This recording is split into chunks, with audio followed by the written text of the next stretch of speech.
India news 53 के तमाम दर्शकों का स्वागत है। आइए नजर डालते हैं आज दिन भर की खास खबरों पर। नेपा उपचुनाव के परिणाम हुए घोषित। सुमित्रा देवी 26,340 मतों से विजयी घोषित। शहर में नहीं है पार्किंग व्यवस्था, रोड पर रोजाना लग रहे हैं जाम। सब्जी के बढ़ने लगे हैं भाव, खरीदार नहीं आ रहे हैं मंडी। चंदवारा चौराहा हो रहा है बदहाल, सड़कों पर बनने लगे हैं गड्ढे।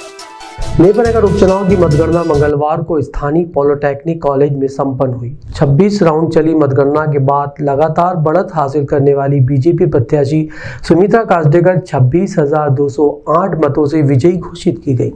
मंगलवार को जिले के नेपा नगर विधानसभा सीट के लिए मतगणना स्थानीय जीजामाता पॉलिटेक्निक कॉलेज में संपन्न कराई गई। 3 नवंबर को मतदान के पश्चात ईवीएम मशीनों को स्ट्रांग रूम में कड़ी सुरक्षा के बीच रखा गया था।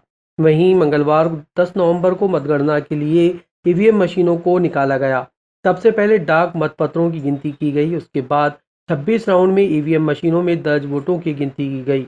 अंतिम परिणाम प्राप्त होने पर भारतीय जनता पार्टी के प्रत्याशी सुमित्रा कास्डेकर को 26,340 मतों से विजयी घोषित किया गया। प्राप्त जानकारी के अनुसार कुल 1,83,292 वोट डाले गए, जिसमें से कांग्रेस के रामकिशन को 72,541 वोट मिले, जबकि विजेता घोषित बीजेपी की सुमित्रा कास्डेकर को 98,881 मत प्राप्त हुए। इस प्रकार सुमित्रा देवी 26,340 मतों से विजय घोषित की गई। विजय घोषित होने के बाद मीडिया से चर्चा करते हुए उन्होंने अपनी जीत का श्रेय भारतीय जनता पार्टी के वरिष्ठ नेताओं को दिया। सबसे पहले तो मैं हमारे भारतीय जनता पार्टी के एक एक कार्यकर्ता और हमारे नेता और माननीय शिवराज जी के नेतृत्व में, माननीय हमारे सांसद नंदू भैया के नेतृत्व में, आदरणीय हमारी पूर्व कैबिनेट मंत्री अर्चना दीदी के नेतृत्व में हम सब मिलकर ये चुनाव लड़ रहे थे और आज ये जीत हुई है भारतीय जनता पार्टी का। तो सबसे पहले तो मैं हमारे भारतीय जनता पार्टी का सब कार्यकर्ताओं को बहुत बहुत धन्यवाद करना चाहती हूँ, हमारे नेताओं का बहुत बहुत धन्यवाद करना चाहती हूँ कि ये जीत हम नेपा नगर विधानसभा में हमने कमल के फूल खिलाए। पहले हमने बोले थे, अब वो सरकार तो गई, सरकार तो हमारे शिवराज जी की सरकार है, अब भारतीय जनता पार्टी की सरकार है। हमने जो जो वादे किए हम सब मिलकर ये वादे हम पूरा करेंगे और निभाएंगे। ये तो आप देख रही है, जवाब दे दिया। आप देख रहे हैं ना, ये जनता ने उनको उनके मुंह पे जवाब दे दिया कांग्रेस पार्टी। शहर में बढ़ते वाहनों के दबाव और उचित पार्किंग व्यवस्था न होने के चलते शहर की यातायात व्यवस्था चरमरा गई है। रोजाना प्रमुख मार्गों और बाजारों में अव्यवस्थित पार्किंग का जाम लगना आम हो गया है। शहर के मुख्य बाजार अव्यवस्थित पार्किंग के कारण बदहाल हो गए हैं। दुकानों के सामने वाहन चालक कहीं भी अपनी गाड़ी खड़ी कर दे रहे हैं, जिसके कारण दुकानदार तो परेशान हो ही रहे हैं, साथ ही राहगीरों को भी परेशानियों का सामना करना पड़ रहा है। इन्हें कोई रोकने टोकने वाला नहीं और इसका खामियाजा भुगतना पड़ रहा है दुकानदारों और राहगीरों को, साथ ही आवागमन करने वाले लोगों को। शहर के खानकावाड़, गांधी चौक, कमल चौक और फंवारा चौक, इकबाल चौक जैसे अतिव्यस्त मार्केट में कहीं भी पार्किंग व्यवस्था न होने के कारण यातायात व्यवस्था चरमरा गई है, जो कछुए की तरह रेंग रही है। जगह जगह 2 पहिया 4 पहिया वाहन खड़े हैं। यातायात जवान हटाते भी हैं तो दोबारा उसी स्थान पर वाहन खड़े कर दिए जाते हैं। ऊपर से रही सही कसर ठेले वाले पूरी कर रहे हैं। त्योहारों के होने के बावजूद मार्केट में पैर रखना चुनौती साबित हो रहा है। स्थानीय दुकानदारों का कहना है घंटों जाम लग रहा है, लेकिन किसी का इस और कोई ध्यान नहीं है। हमारी दुकानों में ग्राहक नहीं आ रहे हैं और पूरा ट्रैफिक जाम हो जा रहा है। यहाँ हर 5-10 मिनट में ट्रैफिक जाम हो जा रहा है। आने का रास्ता ही नहीं है इधर से, एक तो इधर से जाने का रखो या एक आने का रखो, वन बाय कर दो। हाँ, त्योहार बार चल रहे ऐसे त्योहार से कोई 24 घंटे यहाँ बंद रहे, रोड पे जाम लगे रहता। पूरी गाड़ियाँ, ठेले वाले, दुकानदारों ने इतना सब निकाल के रखे बाहर। शहर का प्रवेश द्वार शनिवारा चौराहा अनदेखी के चलते बदहाल होने लगा है। सड़कों पर बड़े बड़े गड्ढे बनने लगे हैं, जिससे वाहन चालकों की परेशानी बढ़ गई है। ये है शहर का शनिवारा चौराहा। यहाँ से शहर के अंदर प्रवेश होता है, या यूं कहें कि मुख्य द्वार, जिसे सुंदर, आकर्षक और अच्छा दिखाई देना था। शनिवारा चौराहा स्थानीय प्रशासन और जनप्रतिनिधियों की उदासीनता के कारण बदहाली का शिकार हो रहा है। चौराहे पर बड़े बड़े गड्ढे हो गए हैं, जिनसे निकलकर पत्थर बाहर वाहन चालकों के लिए परेशानी का सबब बन रहे हैं। आए दिन इस चौराहे पर छोटी बड़ी दुर्घटनाएं होना आम बात हो गई है। इस बारे में स्थानीय लोगों का कहना है कि ये शनिवारा चौराहा हमारी नाक है, लेकिन ये नाक पूरी तरह से कट गई है। जगह जगह बड़े बड़े गड्ढे बन गए हैं, जिससे दुर्घटना हो रही है। जबकि रोड से कई अधिकारी, कर्मचारियों के वाहन और जनप्रतिनिधियों के वाहन भी गुजरते हैं। बावजूद इसके कोई ध्यान नहीं दे रहा है। देखिए, ये सनवारा चौराहा जो है, ये हमारे शहर की नाक है और हमारी नाक ही कटी हुई है, क्योंकि जिस तरीके से यहाँ गड्ढे हैं, बच्चे स्लिप होते हैं, महिलाओं की स्कूटी स्लिप होती है, इवन ये कि मेरी बुलेट भी स्लिप होती है। लेकिन हमारे शासक, प्रशासक, नगर निगम इनकी नाक पे, मतलब ये समझ लीजिए नकदी नाक है इनकी। ये शहर बुरहानपुर के लिए कुछ करना ही नहीं चाहते। अगर यहाँ से बाहर के लोग जब आते हैं, पर्यटक आते हैं, तो हमारे यहाँ पर रोड को देखकर ही इतना बुरा बोलते हैं कि हमको शर्म आती है इस तरीके से। तो जो अधिकारी यहाँ बैठे हैं, PWD हो, नगर निगम हो, उनको शर्म आनी चाहिए कि ये जो रोड बना है हमारा यहाँ का, कम से कम इसको तो ढंग से बनवा दे। वो ये इतने गड्ढे, इतना खुदा हुआ है। ये नेशनल हाईवे बोलते हैं, स्टेट हाईवे बोलते हैं, शहर में जाने का रास्ता है, लेकिन गड्ढों के अंदर से कूद के जाना पड़ता है। बहुत शर्म की बात है हमारी। शहर की सब्जी मंडी में बढ़ते भाव के चलते ग्राहकों की कमी से मंडी जूझने लगी है। सब्जियों के भाव 50 से 60 रुपए प्रति किलो तक पहुंच गए हैं। सब्जी मंडी में सब्जी के भाव आम इंसान की पहुंच से दूर हो रहे हैं। कोई भी सब्जी का भाव 50 से 60 रुपए प्रति किलो से कम नहीं, और यही कारण रहा है कि सब्जी खरीदने के लिए खरीदार सब्जी मार्केट नहीं पहुंच रहे। पूरी सब्जी मार्केट में सन्नाटा छाने लगा है। दुकानदारों का कहना है कि फेरी वाले घर घर सब्जी दे रहे हैं और कम भाव में, इस कारण खरीदार दुकानों तक नहीं पहुंच रहे। दुकानदारों का खर्चा भी नहीं निकल रहा है। आलू 50 रुपए किलो तो टमाटर 50 रुपए, वहीं 25 रुपए किलो जाम है तो गोभी 50 रुपए किलो। ऐसी कई सब्जियां हैं जिनके भाव बढ़ गए हैं। वहीं प्याज भी 30 रुपए किलो से कम नहीं, तो अदरक और लहसुन का भाव 100 रुपए के ऊपर पहुंच गया है। अब ऐसे में इंसान खाएगा क्या, कमाएगा क्या? दुकानदार काफ़ी मायूस हैं। दुकानदारों का कहना है कि कोरोना के कारण लोग मंडी में आने से घबरा रहे हैं।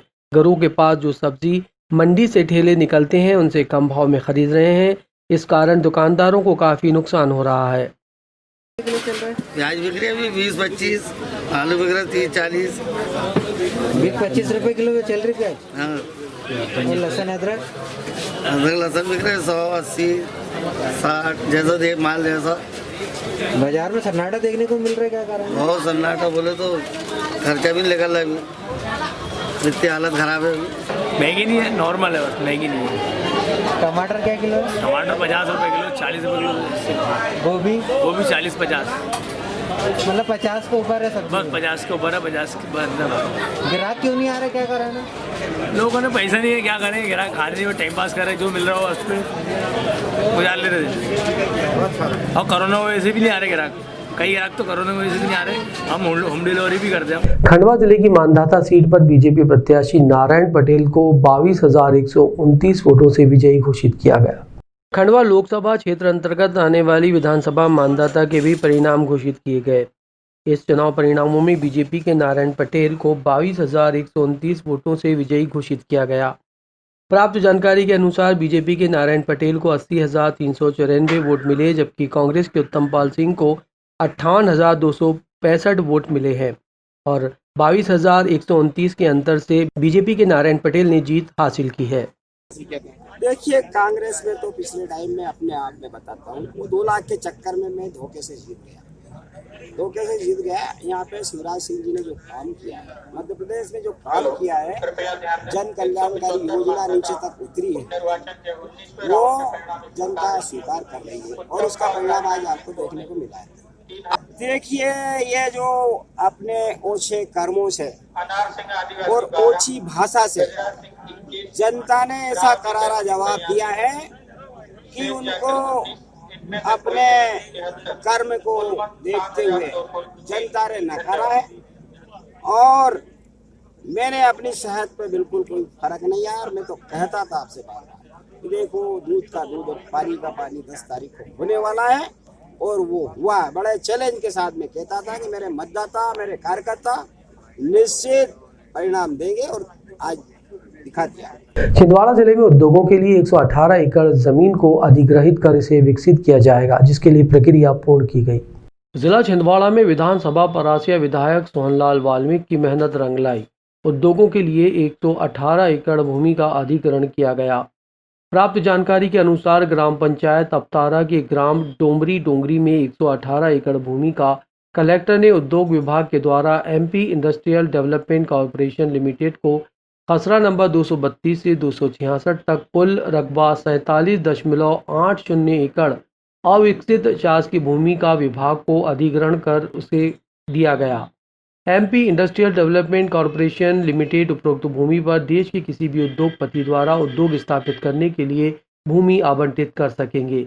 इंडिया न्यूज़ 53 के लिए शेख उबैद की रिपोर्ट। और चूँकि मेरे विधानसभा क्षेत्र में ग्राम डोंगरी में लगभग 47 हेक्टेयर भूमि अविकसित पड़ी हुई है और 118 एकड़ करीब भूमि आ रही है वो, तो हम लोग ने उस भूमि को चिन्हित किया और चिन्हित करने के बाद में लगातार मैं प्रयास करते रहा और प्रयास करने के बाद में आज हमें सफलता प्राप्त हुई है।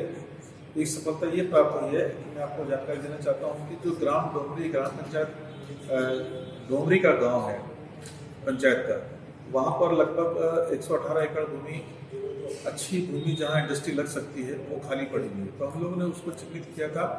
और इस बात को मैं आपको अवगत कराना चाहता हूँ कि हमारे प्रयास से आज वो भूमि माननीय कलेक्टर के माध्यम से MP industrial development corporation limited को हस्तांतरित कर दी गई है। ये उद्योग विभाग को हस्तांतरित कर दी गई है। अब ये उद्योग विभाग को जो भूमि हस्तांतरित की गई है 118 एकड़, तो निश्चित रूप से जब कोई भी उद्योगपति उद्योग लगाने के लिए आएगा या कोई चाहता है कि शासन की भूमि मिले जहाँ वो उद्योग स्थापित कर सके, तो ग्राम डोंगरी में जितनी बड़ी भूमि यहाँ पर हमें मिली है, निश्चित रूप से यहाँ बड़ा उद्योग स्थापित होगा। प्रदेश में उपचुनाव के परिणाम बीजेपी के पक्ष में आने की जानकारी मिलने के बाद छिंदवाड़ा जिले के बीजेपी कार्यालय में जश्न का माहौल रहा। जिला छिंदवाड़ा में भारतीय जनता पार्टी कार्यालय में धूम मची रही। दरअसल प्रदेश के 28 विधानसभा उपचुनाव के नतीजे भारतीय जनता पार्टी के पक्ष में रहने और भारी जीत मिलने के बाद से उत्साहित भारतीय जनता पार्टी के कार्यकर्ताओं के द्वारा बीजेपी कार्यालय में आकर एक दूसरे को मिठाई बांटी गई।